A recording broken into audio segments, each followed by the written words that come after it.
everyone. Welcome back to another continuing education check-in. Today, Sania and I were talking about what happens when you're still thinking about a person that you were talking to before, you were in a situationship, or even in a relationship, and what kind of goes behind the scenes, what goes on in our heads, and also what should you do about it. And for our end segment, we're bringing back their 10 but. So you have lots to look forward to today. Sonia, is there anything that you want to share before we get started? I think my tea, I don't know what the last tea update that I gave was. But basically, I'd been talking to somebody and we'd kind of been ending things. Yeah. And I guess ending things isn't like a clean-cut process. I know Ethan did it very cleanly with Houston. Uh-huh. And honestly, I think about it and I'm like, wow, that's so impressive. Because, like, for me, it hasn't been so clean and so clear. Because I think the main reason for us ending things is because me and this person that I was talking to, we just have very different timelines. Mm-hmm. Like, we want the same stuff, but just at different times. Mm-hmm. And so that's something that you can't really be together at that point. Mm-hmm. And so I feel like I just keep getting roped back into it in this, like, cycle of, like, oh, but what if I compromise on my timeline? What if they compromise on their timeline? But, like, inherently in the back of my head, I kind of know if either person is compromising on what they want as an individual, it's going to come back later on. Like, in a big fight that we have in 5 years down the line, it's going to be like, yeah, well, I wasn't even ready to settle down and you made me. So I'm just like, I feel like it's good that we're having these conversations right now. Mm-hmm. And it's good to have, like, a clean break, which it hasn't been so clean, like I said, because we've already talked once, twice. Yeah. And now we're going to talk a third time this weekend. Okay. And I'm just like... This coming weekend. And I'm just like, okay, like...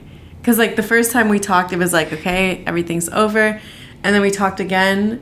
And this time he was telling me what his wants and needs are, kind of. Mm-hmm.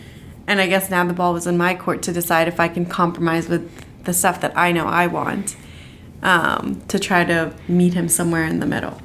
How did the second time even happen? Because you thought things were over. I thought things were over. I cried. Like, I was working on processing it. I didn't sleep that well. Like, I was crying. I was just going through it. And then the second time, I was so surprised because he texted me. Because when I left things, and I do this with I'm not good at leaving people and letting people out of my life. So when things were coming to an end, like, even at the end of the first conversation, I was like, oh, like, if you ever want to reach out, like, ever in the future, if, what you want changes or anything, like, don't be afraid to text me. Because I know that, when you're in a fight with somebody and that person gets, like, so much more intimidating, and you get so afraid to even say the most basic stuff to them, and it's like, I told him, I was like, you can always think of me as, like, that dumb girl, like, your passenger princess, like, whatever, like, it's so easy to reach out to me, because he's seen me in, like, a lot of embarrassing situations, so I'm like, like, it's okay, you can reach out if you ever want to, but I know I won't, because I know he doesn't want that, Mm-hmm. And so that's when he texted. So everything changed in, like, a few days or a week for him. It was literally like 2 days. That's when he texted me. But he said that, like, it probably wasn't the best time for us to have had the initial talk. Mm-hmm. And that's why he wanted to revisit when we were both feeling a little bit, better. Uh-huh. But don't you think that saying something like that to him, telling him that he can come to you if he, like, needs anything, is, like... You're willingly keeping the door open with him. Yes, and I do that with all of my past relationships. I have a personal, very hard time. That's why today's topic is it's a very touchy subject for me. Because I think I'm my dad's daughter. Sorry, Dad. I just, like, live my life in, like, constant regret. Like, it's very hard for me to, like, I'm telling you what you did with Houston. Like, while I was sobbing, I was, like, thinking about it. I was like, no, it should be just, like, clean cut, easy, like, not easy, but at least clean, and you move on. Yeah. Because, like, I've always, in all of my past, like, my relationship with my one and only ex, it took a year for it to actually end. And, like, in that year, like, there was overlap between him still talking to me and talking to the next girl. And, like, it wasn't until they'd become official. And even then, there were still, like, happy birthday messages. And then I guess, I don't know if she heard about me, but because on my birthday or close to my birthday, he unfollowed me. Yeah. But, like, it wasn't until he stopped that I stopped. Mm-hmm. So I just have a really hard time. And I guess, yeah, I told him, like, yeah, he could reach out anytime, but, like, not like, oh, if you just want to talk, which kind of I meant that. But I was also like, oh, I want to leave the door open if in, like, let's say in 2 years, like, you're like, you know what, actually, I am ready, I messed up. Or not that you messed up, but you're ready for something more serious, like, you can still come to me. Like, we were talking. Like, I'm not going to just pretend like I don't understand how people can just, like, swipe it away and be like, yeah, it's nothing. Mm-hmm. Never happened. Is that because with all these guys, you saw a future with them? And is that why you... kept the door open? Exactly. No, and I'm trying not to think with sunken costs very badly. Well, I personally was rewatching that episode a little while ago. So it's not really about the sunken cost. And it's not necessarily that I did see such a strong future with them. It's just like we spent time together, and I think because of the reason why the thing ended. Like, if they did something really bad, it'd be very easy to cut them out. Mm-hmm. But it's just like, oh, like, the timing isn't right. Like, that's kind of like, in my mind, I'm just like, oh. Like, that's not like a clear-cut reason for us to never speak again. Or like with my ex, it was because we were long distance. And there was no, because it was like in the peak of COVID, and there was no future where he was coming back because he was an international student. Yeah. And so I was like, okay, like that, again, it was like a situational thing as opposed to something between us that either one of us did wrong. And so that's why, especially in situations of ghosting and stuff like that, because nothing horrible or terrible or big happens. Yeah. So you're always just like, you're kind of on the fence. Like, there's not like no way back. Right. Yeah. I think you bring up some good points. When I think about it now, the reason why it was such a clean cut with Houston was because we never reached a point where I felt like I formed deep emotional attachment. Okay. And I hope you're not listening to this, but I don't mean it in a bad way. I just mean like at that point, we hadn't even met in person. Right. And I think there were still a lot of things that we needed to explore in that relationship before, like, I got emotionally attached. Okay. And so when it ended, it was uncomfortable, but it was clean because I, like, fully bought into this is not the right time. Right. And the right person at the wrong time is still the wrong person. And so I went all in on that. And I think for you, because you're such a loving person, and like once you feel things for someone, like those feelings are there, then it becomes a lot harder. And I think I would have been the same if I were in your shoes. Okay, well, at least good to know that I'm not doing stuff weirdly. I don't think so, but I think you could change your approach if you wanted and not leave the door open. Yeah. And I think that's something that we'll talk about in this episode. We've already, I don't know, it's been leading to this topic. Yeah. And so we've also talked about this weekend, but what should we do when we're still thinking about someone from our past, someone who we've liked, someone who has hurt us in some way? And I guess I'll start off by asking, who are these people that we're still thinking about? And I'll go first. For me, recently it's been the breadcrumber. Yeah. And it's kind of crazy to me because the last time I spoke to her was in November. And at the beginning, like, you were one of the first people I asked. And I felt like I was making the right decision to not talk to her anymore, or wait for her to reach out first. To you. And then I think when that never happened, then I started to doubt myself because I was like, did I let that opportunity slip away? Okay. Because was relying on her to reach out and it Right. never happened, now it feels like I can't do it anymore. Yeah.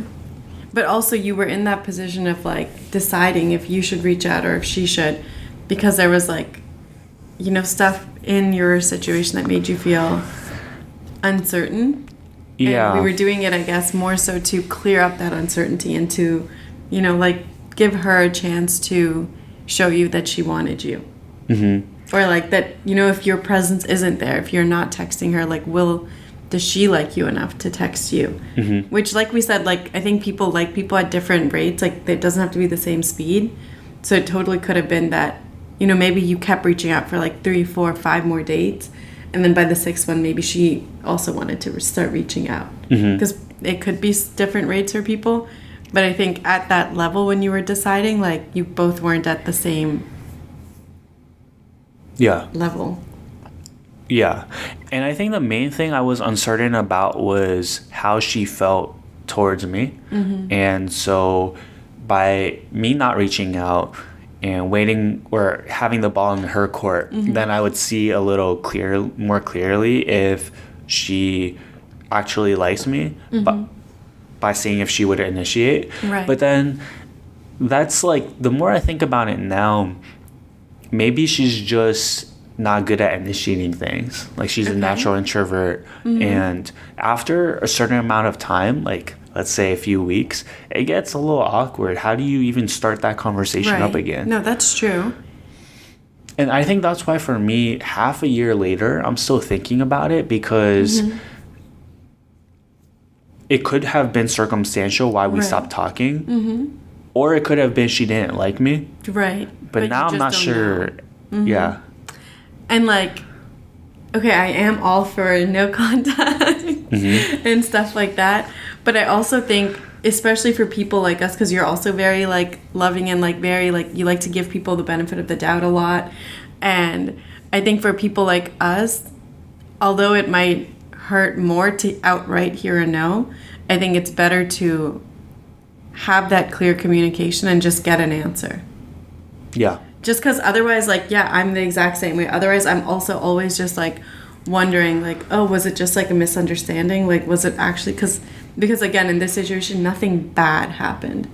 There was nothing that's like, oh, there's no moving past this. Like, there's no way. You know, it was just like, it was going good. And then it just sort of stopped. I want to say almost, yeah, it was like a ghosting situation. But even ghosting, like, I feel like ghosting has so many negative connotations, and it is bad when you're experiencing it because you have so many questions in your mind that are unanswered. But I don't think it always has to mean, like, you know, that there's no future or there's no hope. Because sometimes it is just awkward because if it has been a little bit of time, like how do I text you now? Yeah. Like, yeah, exactly.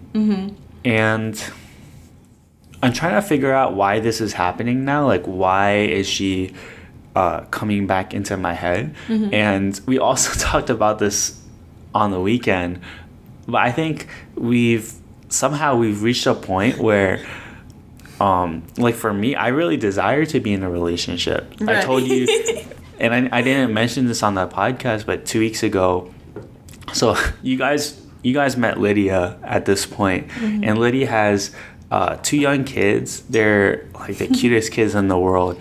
And so I was pushing her 1-year-old in a stroller on the weekend, and I was just like, I want this. yeah. And maybe, like, because of that, it just got me thinking, well, like, what have I missed out on? Or are there, like, opportunities that I, like, dropped the ball on? And I think maybe that's what got the ball rolling again.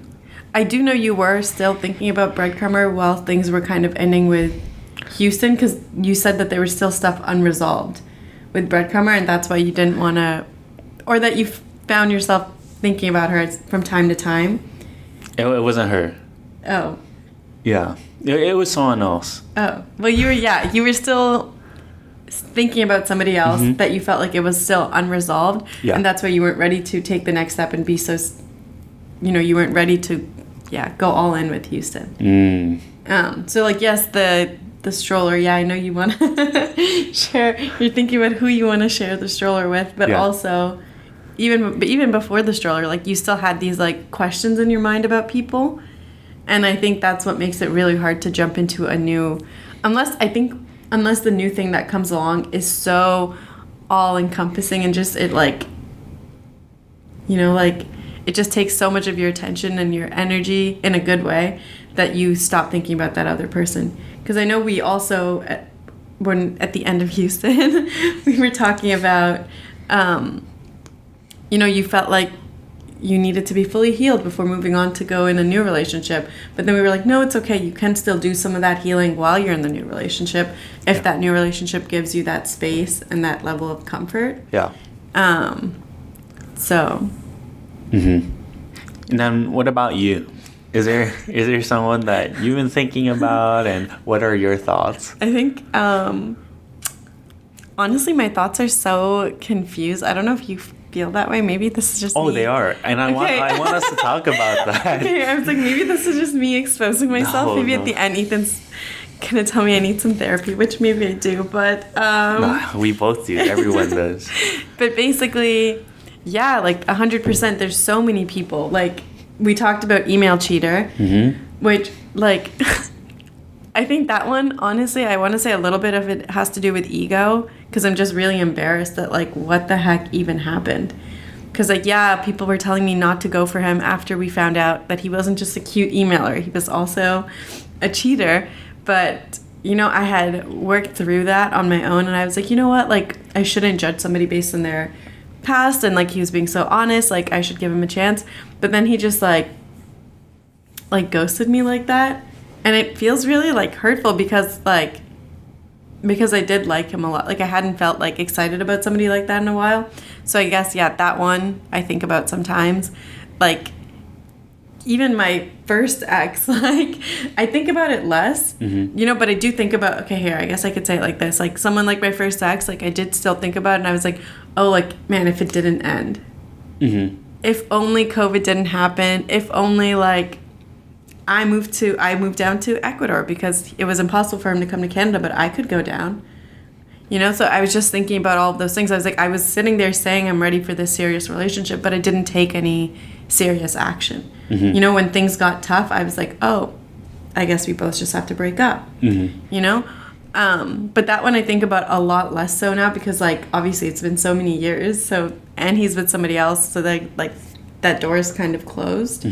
But like, you know, I do think I replay in my head like why it ended and like what I could have done differently. Yeah. Just to have like lessons to move forward. And then with this one, with email cheater, like that one is just like my mind is blank because I'm just like I have no idea. Yeah. Like, I have no idea, like, if he's even still in the same city. I have no idea why just because it was, like, such a flip of a switch. And my mind has so many questions. And some days I also feel like I'm in a mood and I'm just like, I'm just going to call him. Like, just because I want answers. Right. Not like he owes them to me and maybe I won't get them. And maybe that is the lesson we should take out of this, that you don't always get all the answers that you need. Yeah. But I also, like, I'm just like, oh, like, I have no idea. Yeah. I was going to say something out of pocket, but then I think even bleeping it out wouldn't help, so I might not. I want to know.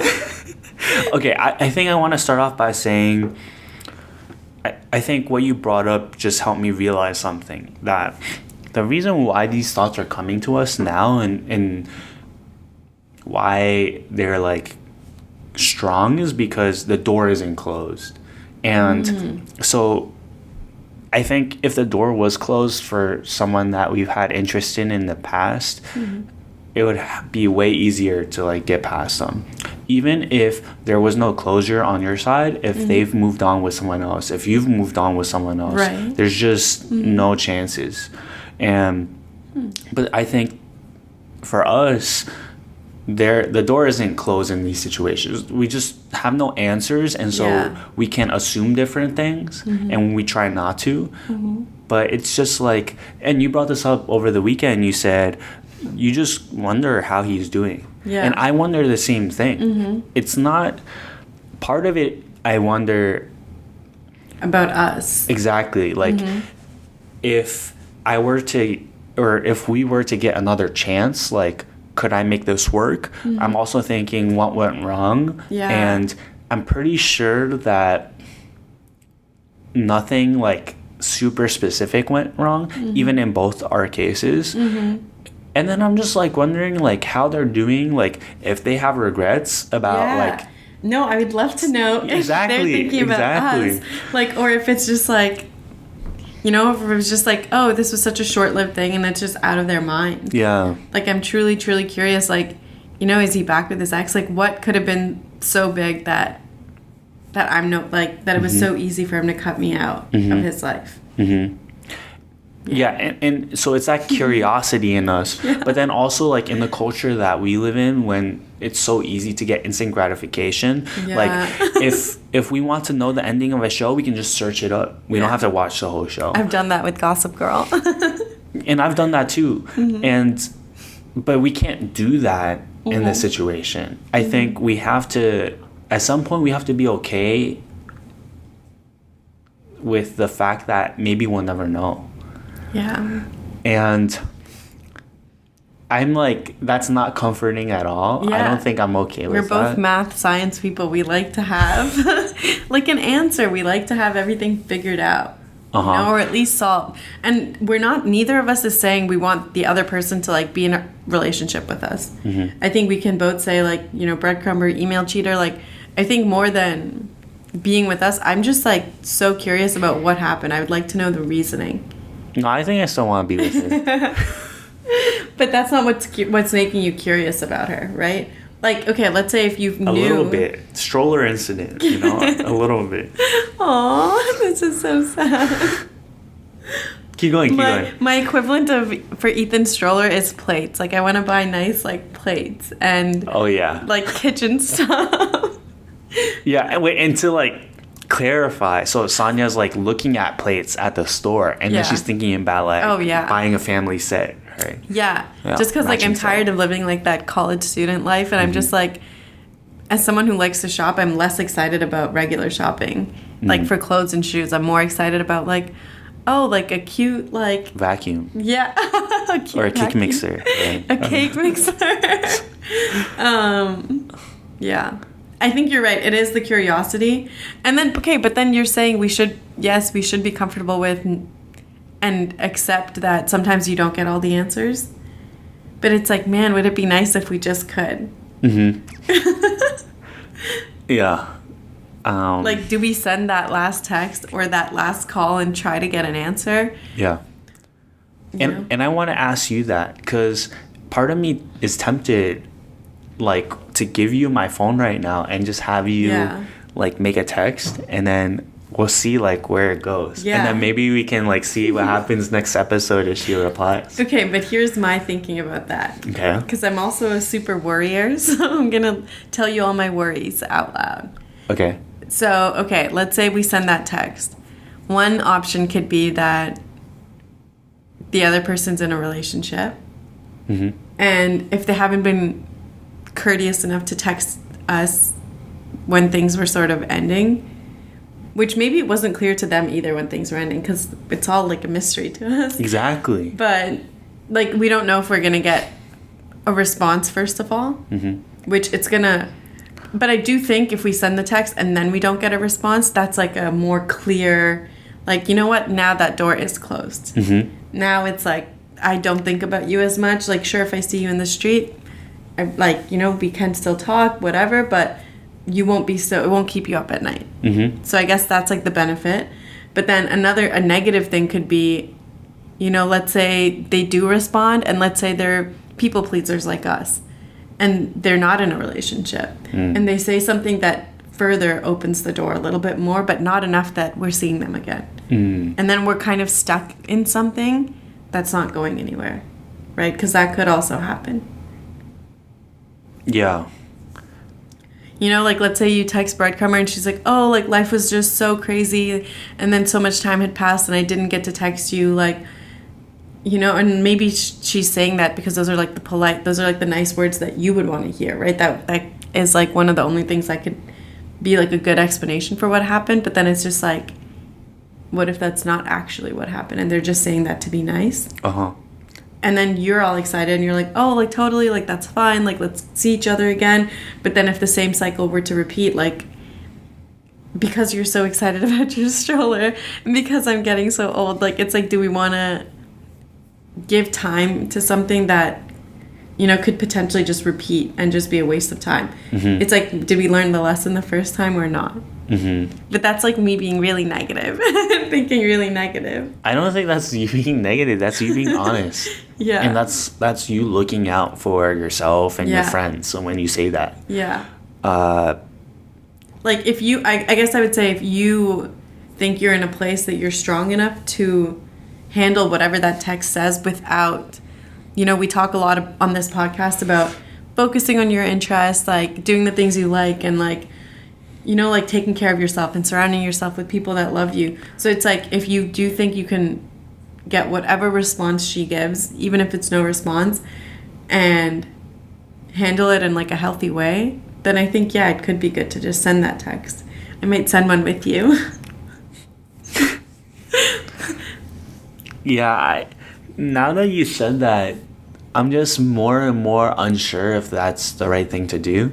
Like I was maybe getting convinced to send the text, you know? maybe we need to stop each other from sending it. Yeah. I think you bring up multiple good points. So like there are like multiple ways that we can get closure from sending that text. Like maybe there was someone or Yeah. maybe they don't reply. Yeah. Honestly, it'd be like- better if they don't reply.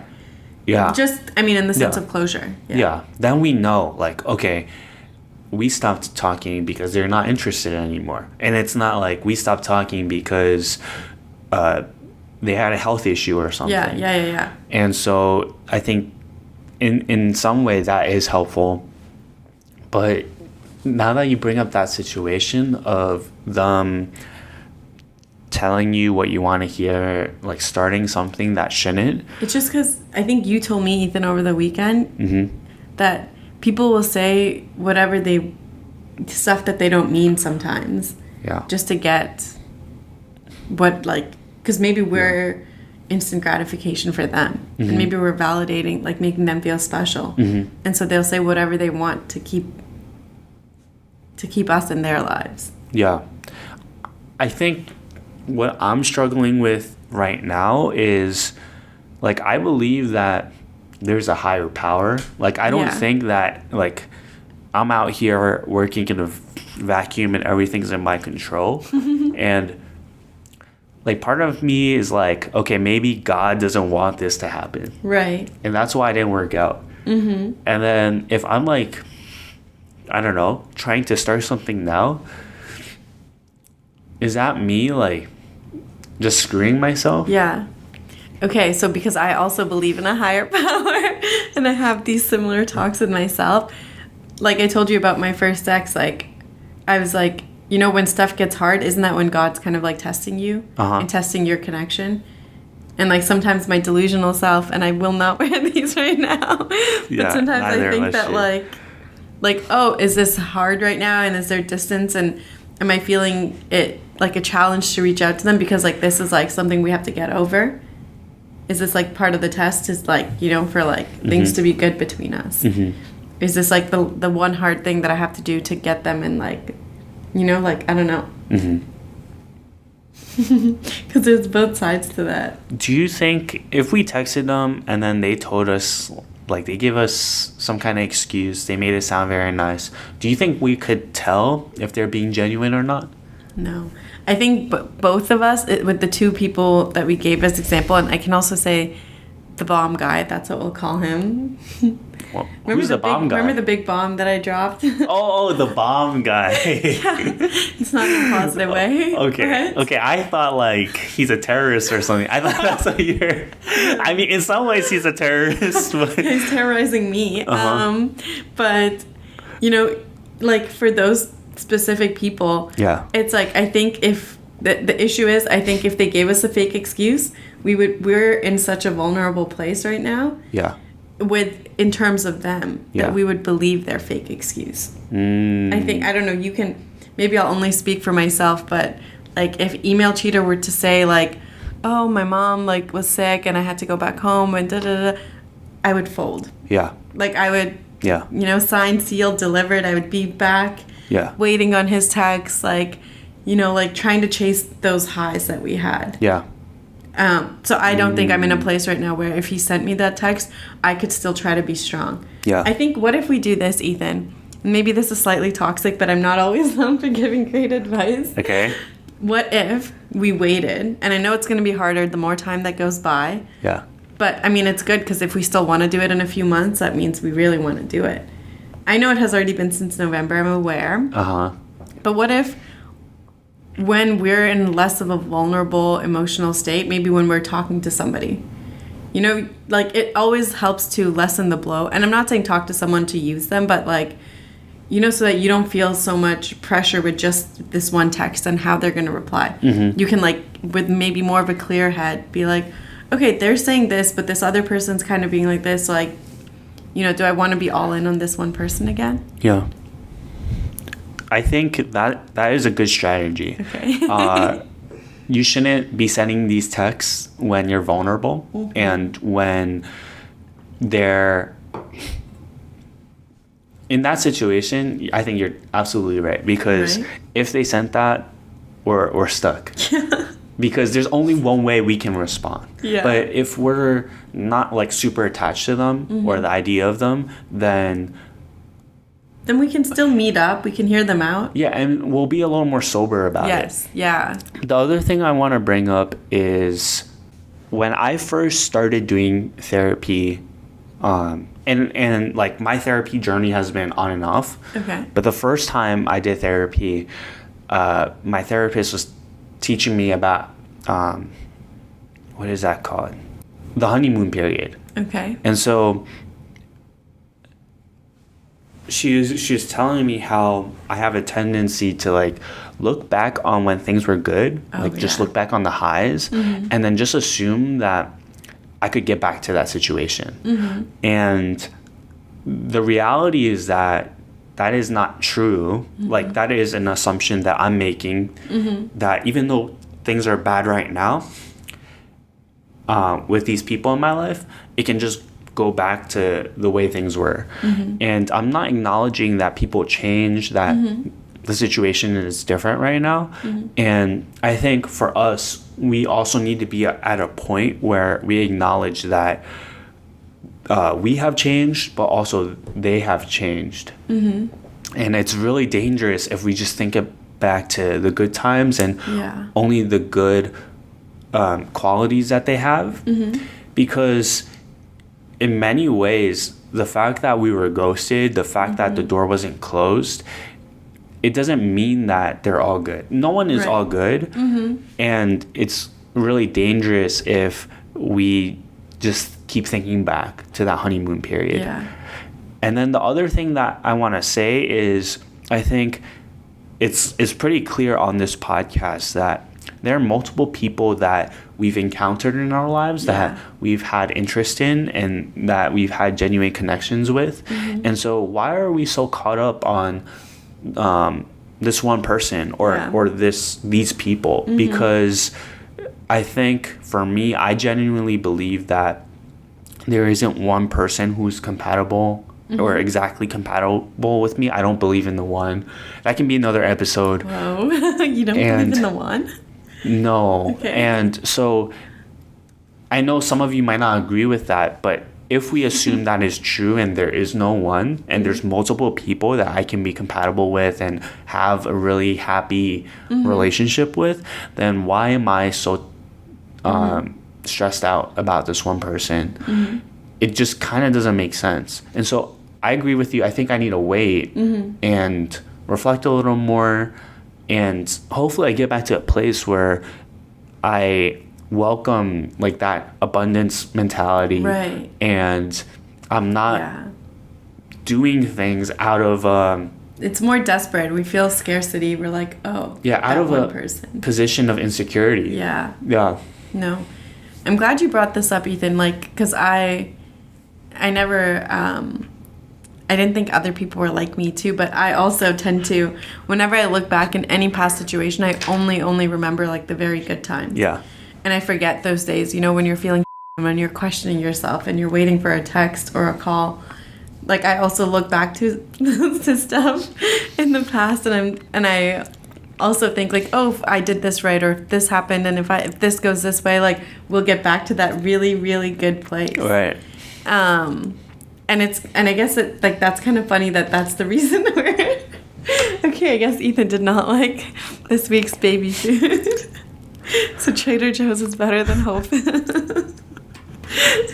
Keep going. But basically, just it's funny that both of us have the same personality type, where we both think back and think everything's positive and everything's so good, and like we idealize things from, and we don't think realistically about things, and that we're also the ones that are stuck thinking about these people from our past. Yeah. Like, maybe, if we brought on another guest, maybe they wouldn't agree. Maybe they don't think about people from the past.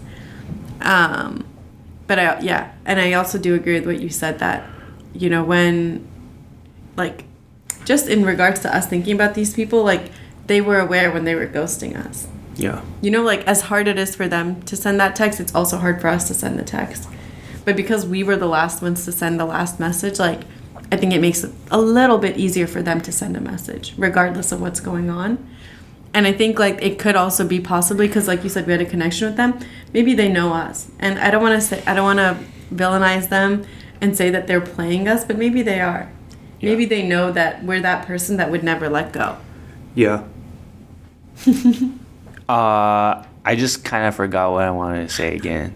I know, it's something delusional. Yeah. Okay, I remember. The thing is, like, I think you're absolutely right. And I think the thing that, like, kind of stresses me out sometimes is that I'm like, what if their text just didn't send? Because that happens sometimes. I think like that too, Ethan. Yeah.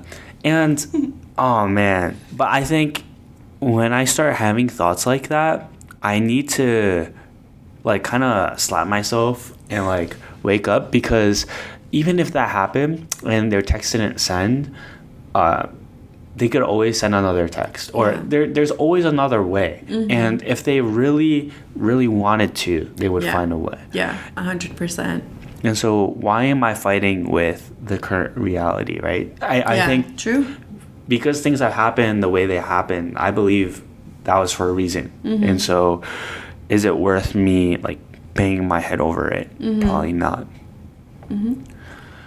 I do think, we can circle back and we can message them when we're feeling better. Yeah. Just for ourselves, like, whatever. If we want an explanation, we might not get it, but again, when we're feeling better, we can ask for it. But I think right now is not the time. Yeah.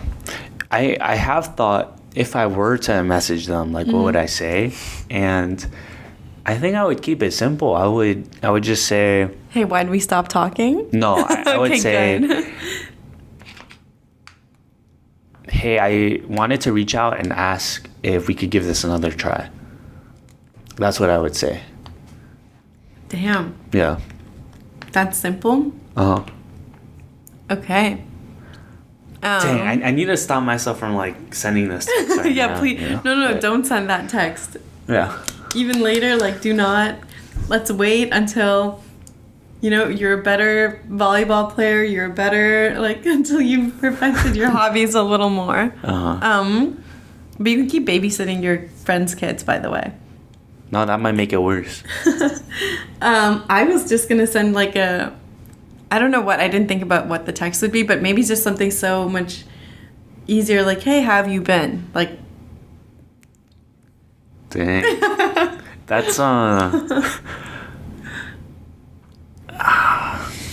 just because, like, I guess I'm not ready. If I send that text, I'm not ready, or I'm not saying, hey, like, let's give this another go, because they didn't give me justification for their actions yet.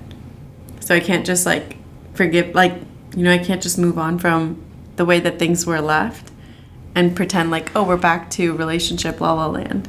So I would start with, like, hey, how have you been? And then I believe in having serious talks in person or on the phone, like, not texting. Yeah. So then at that point I would, if they respond, I would either be like, oh, like, do you want to have, like, a quick call sometime to catch up? And then on that call, I would be like, so why'd you stop talking to me? Like, did something happen? Because I think for me, that the answer to that question would determine what happens next. And again, they could lie. And so I would be like ready for that. You know, like I wouldn't outright be texting them and being like to give it another go. Because you didn't even hear her reasoning yet. Yeah. To be honest, I think both texts are good. And like, for mine, yes, like, I'm not hearing her reasoning, but that doesn't mean that I wouldn't bring it up eventually. Oh, so you're setting that, the context kind of. You're kind of saying like, oh, I want to talk to you because I want to continue talking. Yeah. And then you would figure out, okay. Yeah. And not just, because I think when you send like, hey, how are you? How are you or how have you been? It's a little more ambiguous. Yeah. So it is lower pressure. Yeah. Like maybe you just want to be friends. Maybe you just want someone to talk to, which I think is fine because like when you meet up with them or if you talk with them more, you can clarify things. So I think either is fine. Okay. Well, we're not going to be sending any texts. We're not going to be sending any texts, but if we did, we kind of know what we would say. It sounds like... No. We'll workshop these more. No, I've been workshopping it for 6 months, Sania. Aww. I know what I want to say. Okay. I don't have anything else to say. Yeah, me too. Okay. With that, we're going to transition into our end segment today. We're bringing back their 10, but... And so we have 3 different situations. We're going to read them out loud. And Sania and I, we're going to raise up our fingers at the same time and settle on a final score. Okay. Okay. So the first one is they're a 10, but they don't play music in the car. For like long drives or short drives or? Any drives. Okay. Are you ready? Yeah. Okay. Think about it. Okay. 3, 2, 1. Wow. Whoa. Okay. I guess we don't have to change these scores. That one's settled. Why are you at a 7? I'm at a 7 because it does matter. Like, there should be music. I'd like to know what kind of music you like to listen to. But at the end of the day, like, it's not a huge thing. Usually the music's pretty low anyway, so that we can talk. So. Yeah. And I think sometimes, or not sometimes, but maybe when you're in the car with them, they just want to talk and they don't want any other distractions.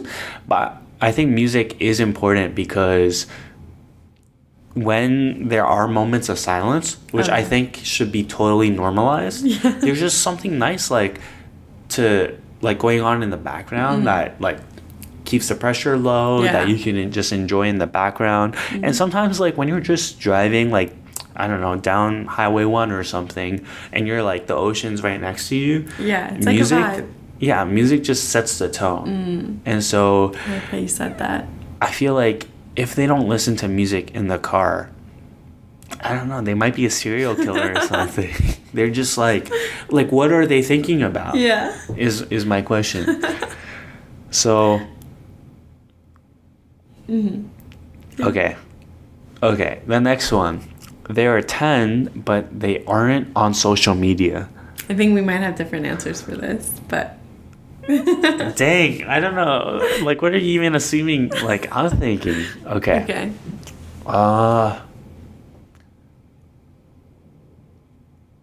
Okay.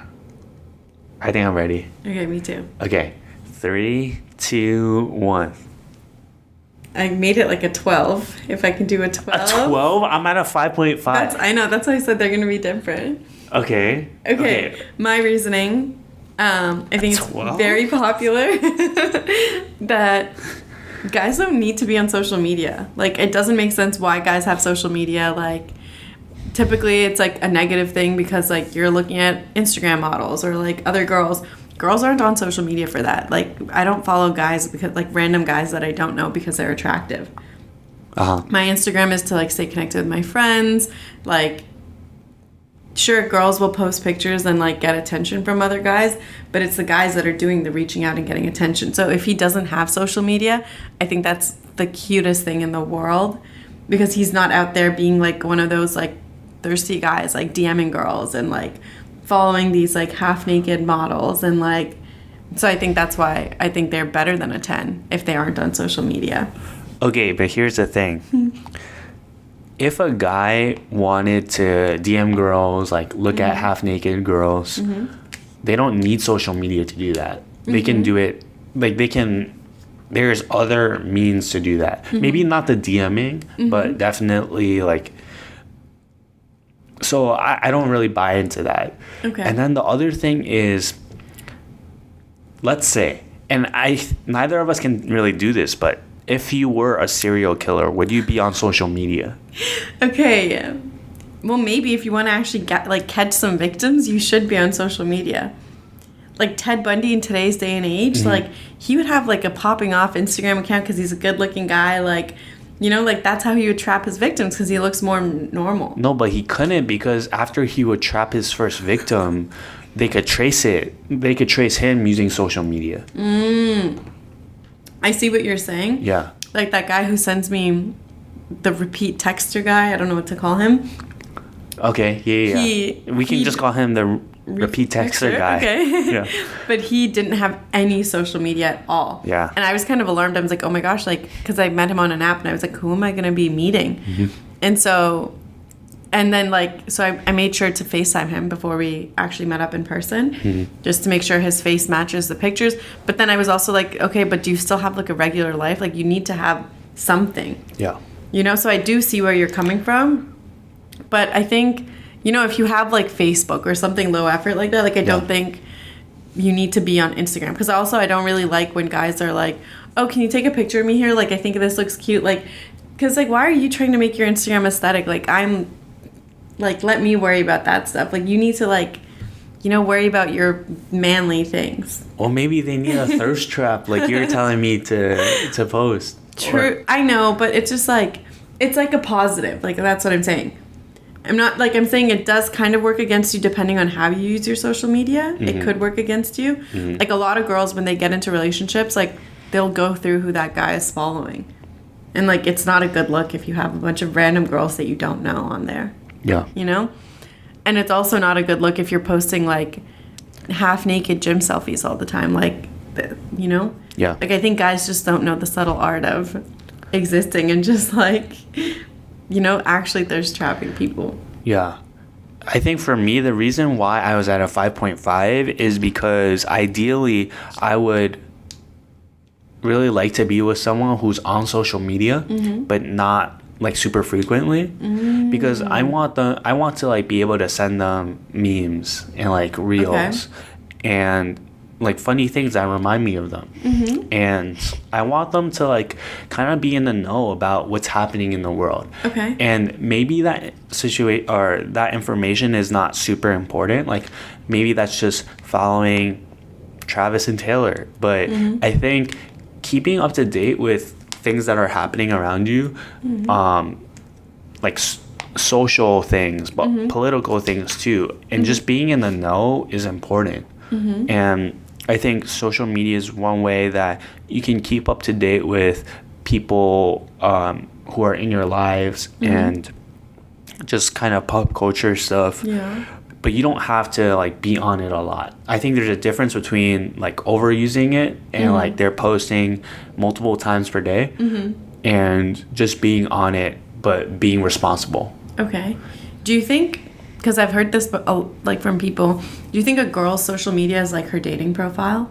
I've heard this from a lot of my friends. Like, like that's why I think, you know, guys would like a girl to have social media so that they can go in there, they can scope her out, kind of. A lot of times, like, you know, because guys are following random girls they don't know, they'll swipe up on a story or slide into the DMs, and like that's how a lot of people are in relationships now. You know, because these guys are following these girls. But I think for girls, like, their social media is a lot more about presenting themselves. And then for a guy, it's a lot more about, like, finding someone that you like. And I think that's why when the guy isn't on social media, I think it's so cute that he's, like, protected from all the outside influence. And, like, you know, like, he probably already sees, like, so many people walking around in his life that are so pretty. Like, he doesn't need to also see all these, like, models and compare his girlfriend to them. Yeah, I guess in that situation we're assuming guys are on social media doing that. Yeah. And, okay, yeah. And to be honest, like I've lost a lot of hope in guys like since we started this podcast. But some of them like will actually not be using social media for that. I do think a lot of guys do, and just like look at pretty girls and maybe figure out a way to slide. And like also if the guy does have social media, like other girls can reach out to him, because there's nothing a girl likes more than like someone who's a good boyfriend. Yeah. You know? And so I really like, personally, in my first relationship, my ex, he had social media, but he never used it. Like his Instagram was, he had an Instagram account. There's no pictures on it. He never posted stories. All he would use it for is, I would send him memes sometimes, which you're right, it is fun to share those. But like, you know, it's not like I would get mad at him and be like, oh, like, you didn't watch my story today. Like, he was just never on it that much. And I thought that was kind of really nice. Yeah. So I think there's like pros and cons to either side. And I think that if they're not on social media, that doesn't necessarily mean that they're bad or like super good. I think they do become super good when they're using their time to do other things and they have a really full life, and that's why they're not on social media. And so I think in some cases they are a 12. And then I think in some cases they are a 5.5 when they are a serial killer, or they, I don't know. They're just like, not well, like they don't know about like, the world. And maybe they're just playing video games all the time. And so it's not like, that's good. So I think there's both. We're happy with both answers. Yeah. And we're not disagreeing. Yeah. Okay. And then the last one, they're 10, but they don't carry cash. Okay. Wait, I need to think a little bit. Our answers are for sure going to be different. Yeah? Yeah. Okay. Okay, yeah. Ready? Yeah. 3, 2, 1. Okay. Do you want to go first? I was debating. I almost said 9, but kind of give him a 10. A 10? Yeah. I think, and this one might be Sania specific, but I never carry cash because I don't have my bank doesn't exist in California. So I think it's a responsible thing to always have cash on you. You know, like we talk about guys creating that sense of safety and security for a girl, and I feel very safe and secure. Like my dad always has cash on his wallet. My brother always does. Like, so it's just nice, you know, in case you're somewhere where your card doesn't work. You know, I don't want us to be in a situation that's like alarming and it's like, oh, what do we do now? You know, so I think it's like, you know, it shows me responsibility. And so when you don't have it, it's like you're not thinking about all of those things. Yeah. In all those scenarios. Would you give them a 10? Yeah. And so I think the first thing I want to point out is I totally agree with you, Sania. And I think that's why it's important that a guy like always carries cash. For me, I'm rating a girl. Oh, yes. And so I think it's less important because I'll have the cash. Okay. But I totally agree. Like my car broke down like 3 weeks ago, and sometimes like in situations like that you need some cash to tip the tow truck driver, right? Or you're driving down to Mexico and you want to like, I don't know, buy strawberries or something. If you have a little cash, you can do that. And so like even for me, like I hate it when my wallet is bulky because like it like makes my pockets seem bulky, but I'll just carry cash anyways, and it like doesn't help me out there, but it's important. Also, like the barber shop that I go to, they don't take credit card. Okay. Like I need cash, and it's so embarrassing. Like I've seen this multiple times. Like guys will go in there, get their haircuts, and then they don't have the cash to pay. Yeah. Like how embarrassing is that? And everyone makes mistakes. Like my friends have done that. Yeah. And I don't judge them, but you just don't want to be in those types of situations. Just like keep $30 on you, $50 on you. Yeah. And like if there's an earthquake, I don't know, like maybe it'll be useful. I don't know. So, but then the reason like I still gave a girl a 10 is because if she's hot, she's hot. No, I just, but I think it's hard to like bring someone down for that because people in this area like don't even really use cash. Like everyone's just using like Apple Pay, Google Pay. That's me. And so I'm not gonna like knock them down for that. Mm-hmm. But I do think like for the guys out there, just carry some cash on you and you'll be okay. Yeah. Mm-hmm. Okay. Do you have anything else? I don't think so. Okay. Well, this was a really fun episode for me. Mm-hmm. I'm really sad that I can't be texting right now, but I have Sania to keep me accountable. Yeah. And if you guys ever catch me in person, like hold us accountable too. Yeah. Would really appreciate that. And let us know if you like what we're saying. If you ever disagree, leave a comment down below. We haven't been getting comments for a while, and it's always fun to hear what you guys have to say. But thank you for tuning in, and we'll catch you guys next time.